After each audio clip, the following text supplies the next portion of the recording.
विश्व के सभी मानवों को वैद्य गुरुदेव मिश्र का नमस्ते। Life style and world peace YouTube channel में आप आते हैं, इसके लिए ढेर सारी साधुवाद, बहुत सारी बधाइयाँ। Life style and world peace YouTube channel में आते ही आप लाइक करें, सब्सक्राइब करें, बेल आइकन बटन को दबाते हैं, कमेंट में अपना विचार लिखें, मोबाइल नंबर छोड़ें, अपने कंट्री का नाम लिखें। अगर आप पुण्य के भागी बनना चाहते हैं तो आप सब्सक्राइब के साथ साथ शेयर जरूर करें। हमारा संपर्क नंबर है 94 71 26 98 82। परिवार एवं समाज सुधार। गृहस्थ के लिए परिवार और साधु के लिए संत समाज उनके लोक हैं। यदि परिवार में परस्पर प्रेम, करुणा, दया, श्रद्धा, आदर, समता, शील, त्याग, सद्भावना का व्यवहार है तो वह स्वर्ग है। यदि ईर्ष्या, घृणा, वैमनस्य, कलह, स्वार्थपरता, बुरी भावनाओं का तथा बुरे व्यवहार का बाजार है तो वह घर नर्क है। यही बात समाज के लिए भी है। इस प्रकार अपने लिए स्वर्गलोक या नर्कलोक का निर्माण करना मानव का अपना स्वतंत्र अधिकार है। जनन तंत्र। हर मानव सदाकाल से अपनी स्वतंत्रता का इच्छुक रहा है। सबको आज़ादी पसंद है। ऐसा होने पर भी पहले ज़माने में लोग आज्ञाकारी तथा अनुशासन प्रिय अधिक थे। वे परिवार के सभी, खास करके स्वामी की बात सिर पर रखते थे, जो मालिक होते थे, और हर परिवार का अनुशासन के आधार पर संगठन दृढ़ था। आज का परिवेश एकदम बदल गया है। पूरी दुनिया में स्वतंत्रता की लहर दौड़ पड़ी है। आज पत्नी भी पति से आज़ाद रहना चाहती है और इसके लिए नारियों की ओर से आंदोलन भी होते हैं। पुत्र जवान होकर विवाह करते हैं, करते ही माता पिता से अलग हो जाना चाहते हैं। यह सब अच्छा है कि बुरा, यह एक अलग विषय है। समय के प्रवाह को कोई बुरा कहकर रोक नहीं सकता। समझदार मानव का कर्तव्य है कि वह समय की परख करे, उसके अनुसार अपना व्यवहार बनावे। आज पत्नी को केवल दासी बनाकर नहीं रखा जा सकता और न पुत्र तथा शिष्य पर केवल डांट फटकार के बल पर अधिकार रखा जा सकता है। ऐसा इसलिए कि भूतकाल में भी नहीं रखना चाहिए, परंतु यह कहकर हम भूल को कचोट नहीं करते, न उसकी आवश्यकता है। आज अगर ज़रूरत है तो हमें अपने आप में बदलने का, वह बीत चुका है और भूतकाल की स्थिति कई दशा में संतोषजनक भी थी।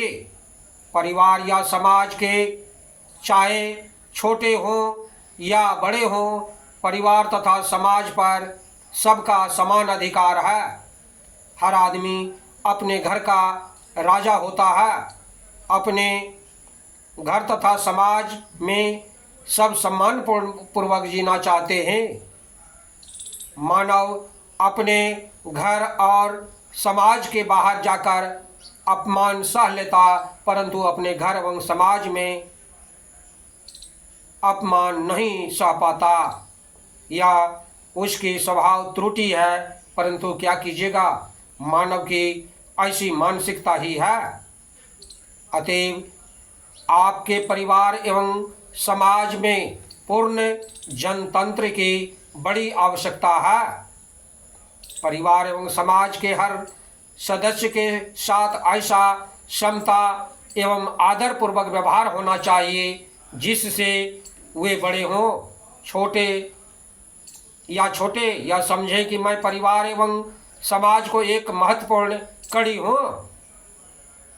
यह ठीक है कि योग्यता से अधिक सम्मान पाकर मानव गिर जाता है, परंतु यह भी उतना ही सत्य है कि घृणा, तिरस्कार और अनादर पाकर मानव जलता है, विरोधी बन जाता है, परिवार एवं समाज में विस्फोटक वातावरण तैयार करता है। अपने परिवार तथा समाज वालों को कचोट कचोट कर उन्हें हर समय भला बुरा कहकर सुधारा नहीं जा सकता। जो स्वामी कटु शब्द, गुस्सा, हर समय डांट फटकार करना तेज समझते हैं, वे भूल में हैं। जो स्वामी अपने वजनों को 100 बार प्यार और आदर देकर एक आवश्यकता पड़ने पर फटकार देता है, उसके फटकार को उसके स्वजन प्यार ही मानते हैं। और जो स्वामी प्यार तथा आदर कभी नहीं देना जानता, कभी अपने मित्रों से प्रेम से नहीं बोलते, सदैव केवल गुस्सा फटकार की ध्वनि में ही बात करते हैं, वह अपने परिवार तथा समाज में शांति का वातावरण कभी नहीं बना पाते। स्वजनों से केवल कोमलता का व्यवहार किया जाए, प्रायः हर काम में सबसे राय ली जाए, निर्वाहिक वस्तुएं, भोजन, वस्त्र एवं कोमल वचनों द्वारा सबका सत्कार किया जाए। इस प्रकार परिवार एवं समाज में पूर्ण प्रजातंत्र एवं जनतंत्र की महान आवश्यकता है। स्वामी प्रजातंत्र में भी राष्ट्रपति, प्रधानमंत्री, मंत्री आदि होते हैं। बिना गणनायक के गण नहीं चल सकता। प्रजातंत्र का यह अर्थ नहीं कि परिवार, समाज एवं देश का कोई मुखिया ही क्यों न हो। जिस परिवार तथा समाज में सभी लोग अपने आप को मुखिया एवं स्वामी मानते हैं, वे परिवार तथा समाज शीघ्र नष्ट हो जाते हैं। परिवार तथा समाज के लोगों को एक गणनायक, मुखिया एवं मालिक मानना होगा, उसमें श्रद्धा रखनी होगी, उसके निर्देशानुसार चलना होगा। हाँ, परिवार एवं समाज के मालिक एवं मुखिया को उदार, सहनशील, स्नेहशील, समतालु और निष्पक्ष होना चाहिए। मुखिया को, जो परिवार के मुखिया हैं, को पुलिस, इंस्पेक्टर एवं थानेदार के समान नहीं बनना चाहिए। जिस परिवार तथा समाज का स्वामी हर क्षण गर्म रहता है, असहनशीलता रखता, कटु बोलता, एक सदस्य के पीछे दूसरे को गुरुतर लगाता, भेद डालता, अपने दोषों को दूसरों पर मढ़ता और किसी के का पक्ष, किसी का तिरस्कार करता, वह परिवार समाज को नहीं चला सकता।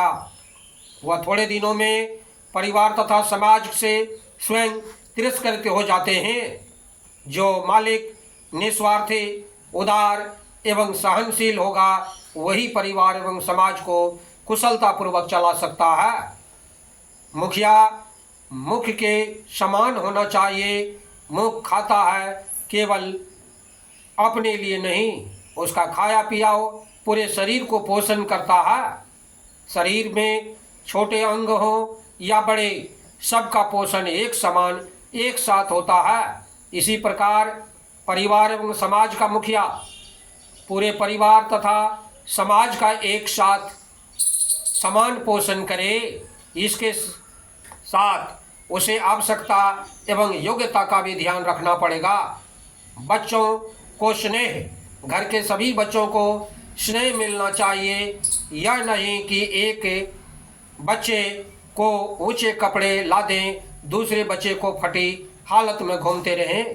परिवार के सभी बच्चों के शरीर, कपड़ों की सफाई होनी चाहिए, उनको समान पोषण, स्नेह मिलना चाहिए। बच्चों के 5 वर्ष की उम्र तक उनका विशेष लालन पालन दुलार, 5 वर्ष की उम्र से 16 वर्ष की उम्र पर निगरानी एवं संस्कारों को सुधारने की कड़ी दृष्टि, उसके बाद भाईचारे का व्यवहार रखकर उनके मंगल, उन्हें राय देना ज्वलंत नीति है।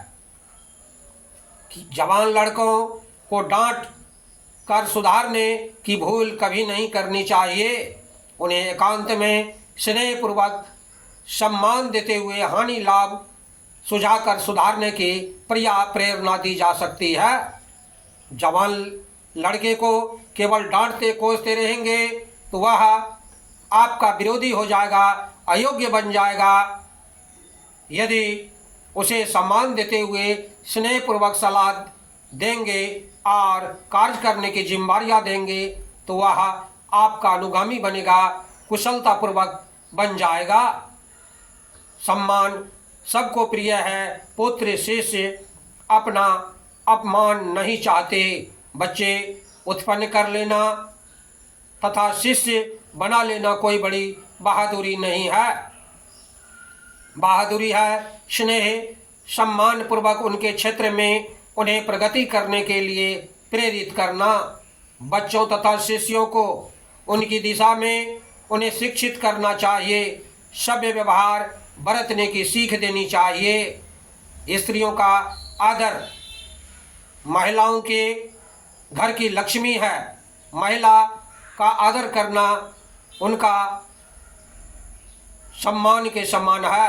उनका अनादर करने से लक्ष्मी रूठ जाती है। यह केवल कहावत नहीं, तथ्य भी है। जिस परिवार में महिलाओं का मूल्य नहीं समझा जाता वह विकसित नहीं हो सकता। बच्चों की जन्मदात्री, संस्कारदात्री, पोषणकर्त्री एवं प्रथम शिक्षिका माता है। बच्चों की जन्मदात्री, संस्कारदात्री, पोषणकर्त्री एवं प्रथम शिक्षिका माता है। नारी ही माता होती है। यदि नारी का ही अनादर होगा तो परिवार एवं समाज का जड़ से विध्वंस होगा। साधक पुरुष और महिला को जो एक दूसरे से सावधान रहने के लिए उनके दोषों का परिचय कराया जाता है वह एक अलग प्रसंग है। उसकी अपनी जगह पर महान आवश्यकता है। यहाँ तो प्रसंग है साधु, गृहस्थ, इंजीनियर, अध्यापक, डॉक्टर, अधिवक्ता, राजनेता, वैज्ञानिक सभी बच्चे के रूप में माता से ही जन्म लेते हैं और उन्हीं के गोद में संस्कार पाते हैं। अतः यदि माताएं शुद्ध संस्कारी होगी तो बच्चों को अच्छे संस्कार मिलेंगे। नारी गृहिणी एवं घर की मालकिन होती है। पुरुष को जो कुछ कमाता है पत्नी के हाथों में सौंप देता है। अब उसका काम है कि वह विवेकपूर्वक घर परिवार को चलावे। इस प्रकार परिवार सुधार के संदर्भ में महिलाओं का बहुत बड़ा दायित्व है। इसलिए उनका आदर आवश्यक है। आदर तो एक छोटे सदस्य का भी होना चाहिए। फिर गृहिणी, जन्मदात्री, संस्कारदात्री का आदर करना अत्यंत आवश्यक है। इसमें कोई भी संदेह नहीं होनी चाहिए। वृद्धों का सम्मान परिवार एवं समाज के वृद्ध श्रद्धेय हैं, अतः उनको सम्मान मिलना ही चाहिए। उन्होंने आपके लिए बहुत कुछ किया है, इसलिए आपका कर्तव्य है कि आप उनकी सेवा करें, उन्हें आदर दें। वृद्धों का शरीर बल बहुत कमज़ोर हो जाता है, उनका स्वास्थ्य बिगड़ जाता है, परिवार पर से उनका शासन भी धीरे धीरे हट जाता है। अतएव अधिकतम वृद्धों के मन में निराशा, रूखापन और असंतोष उत्पन्न हो जाते हैं। इसलिए वे चिड़चिड़े हो जाते हैं। उनकी थकी दृष्टि में चारों ओर सूनापन दिखाई देता है। अतः परिवार के स्वजनों का कर्तव्य है कि वे वृद्धों का सम्मान करें, उनकी सेवा और उनका आदर करें। परिवार वाले वृद्धों को यह अनुभव न होने दें कि उनका सब कुछ छीन गया है। वृद्धों को ऐसा लगे कि परिवार वाले उनका अनुगामी हैं। दूसरी बात यह है कि 10 दिनों के बाद आप भी वृद्ध हो सकते होंगे। जो आज वृद्धों की आवश्यकता है वही कुछ दिनों के बाद आपको भी चाहिए। यह मानी बात है कि अपने ही कर्मों का फल सबको मिलते हैं। अगर आप वृद्धों की सेवा करेंगे तो आपको भी बुढ़ापा में सेवा मिलेगी। याद रखें, सावधान, अगर आप अपने माता पिता दादा दादी का कर्तव्य निर्वाह नहीं करते तो आपका भी बहुत बड़ा जीवन में तकलीफ होने वाली है। अगर आप वृद्धों की सेवा करते रहेंगे तो आपको भी बुढ़ापा में सेवा मिलेगी। मुख्य बात तो यह है कि अपने को सेवा की आवश्यकता पड़े या न पड़े, हमारा कर्तव्य है कि हम वृद्धों की सेवा करें, उन्हें सम्मान दें। अतिथि सत्कार गृहस्थ तथा मठाधीशों का परम कर्तव्य है कि दरवाजे पर आए हुए अतिथि एवं अध्यापक अभ्यागत यथा योग्य सत्कार करना भारतीय नीति है। अभ्यागत गुरु के समान आदरणीय है, वंदनीय है। जहाँ अतिथि का आदर नहीं होता वे परिवार समाज ऊपर जमीन की तरह उन्नतिहीन हो जाते हैं। अतिथि सत्कार से सुकीर्ति और सम्मति बढ़ती है। याद रखें, अतिथि इसीलिए कहा गया अतिथि देवो भवः। अतिथि के आने पर आसन देकर मुस्कुराते हुए जाए आइए पधारिए कहते हुए उनका जल भोजन आदि यथा योग्य सत्कार करना चाहिए। उनको यथा योग्य सम्मान देकर उनसे प्रेम पूर्वक बात करनी चाहिए। आपसे मिलकर बड़ी प्रसन्नता हुई। यही चाहता हूँ कि आपके दर्शन समय समय से होते रहें।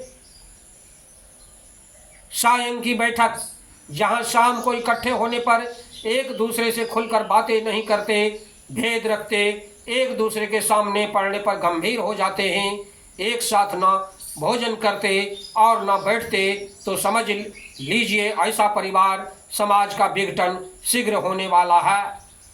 परिवार एवं समाज के लोग जो शाम को इकट्ठे होते, तब वे यदि एक दूसरे से हंस हंस कर बात करते हैं, मालिक को अपने अपने कामों का लेखा जोखा देते, एक दूसरे का निश्छल होकर बताते, तब वह जाना जाता है कि इस परिवार एवं समाज के लक्षण बहुत शुभ हैं।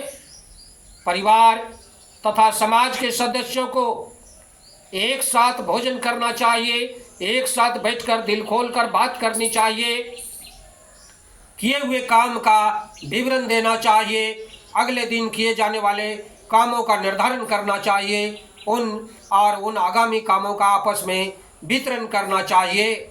परिवार तथा समाज में सामंजस्य एवं एकता बनाए रखने के लिए सभी सदस्यों की एक साथ मीटिंग नित्य चलनी चाहिए।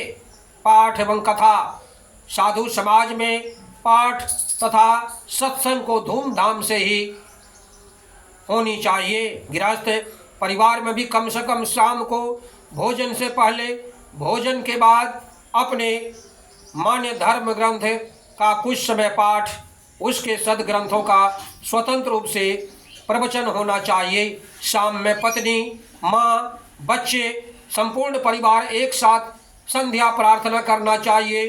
अपने से बड़ों का चरण स्पर्श कर आशीर्वाद लेना चाहिए।